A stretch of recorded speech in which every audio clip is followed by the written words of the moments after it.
Okay, this is the Defender 130 X-Dynamic. Same wheelbase as a 110, but obviously has the extra length at the back of the body, which gives you either 3 seats across the back or a vastly increased load space over the 110 model. One thing we have noticed is the 3 seats in the back don't fold completely into the floor, which is a bit of a pain, but the length of the boot is much bigger than the 110, and the legroom in the second row is huge. What are you going to do? I'm going to attempt to climb into the third row of the Defender 130. This is obviously the second row. You can see how much legroom there is here. So I just need to pull this lever, tumble that forward, and then the seat slides like that. Clamber in with dignity and grace. Sit down, and then like that. And I'm in!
So, what do you like about the Defender then?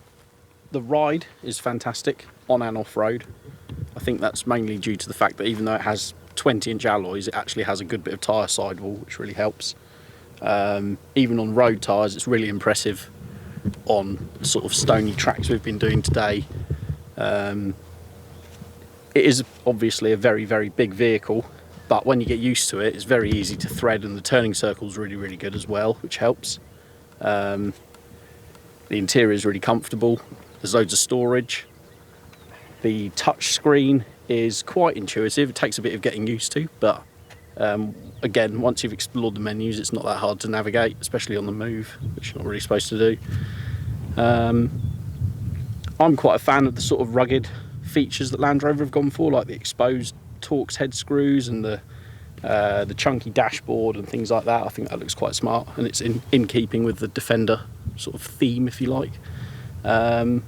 The only thing I don't really like about this particular one, which is more like a specification sort of thing than anything else, is because the interior is all black. It's very dark when the panoramic roof blind is shut. So I probably wouldn't choose to have all black interior, but other than that, it's a really nice car to drive. And again, I can see why people are going mad for them, because they're a usable, comfortable.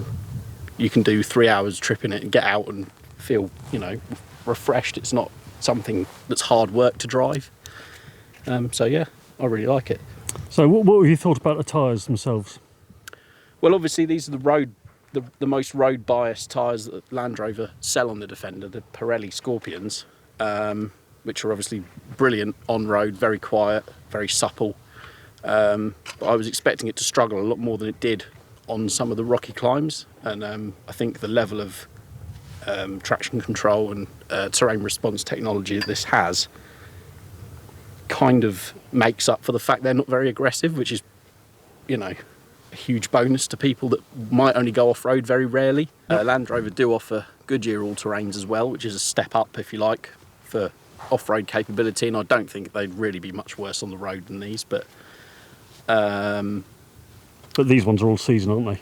yeah, they're all season, but they're definitely a road pattern. Then they haven't really been designed with any sort of off-road use in mind. So there's one stretch going up the hill where you struggled, and what did you have to do to get out of that?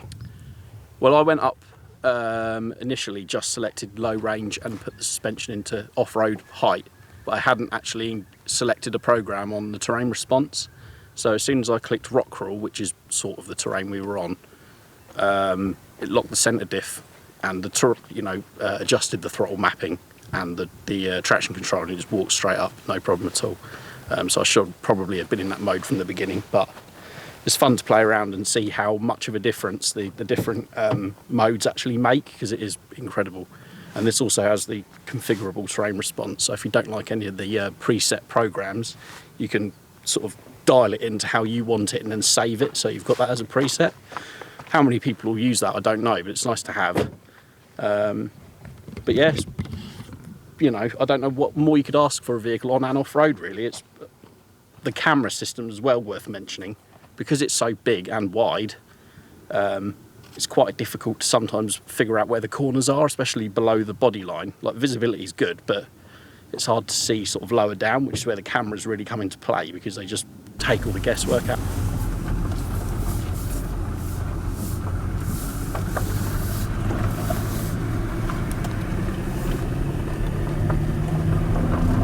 As I said before, this is the D300 model, so diesel, inline 6-cylinder, 3 litre, 296 brake horsepower, and being a mild hybrid as well, you've got the battery power to help you along, which really helps acceleration.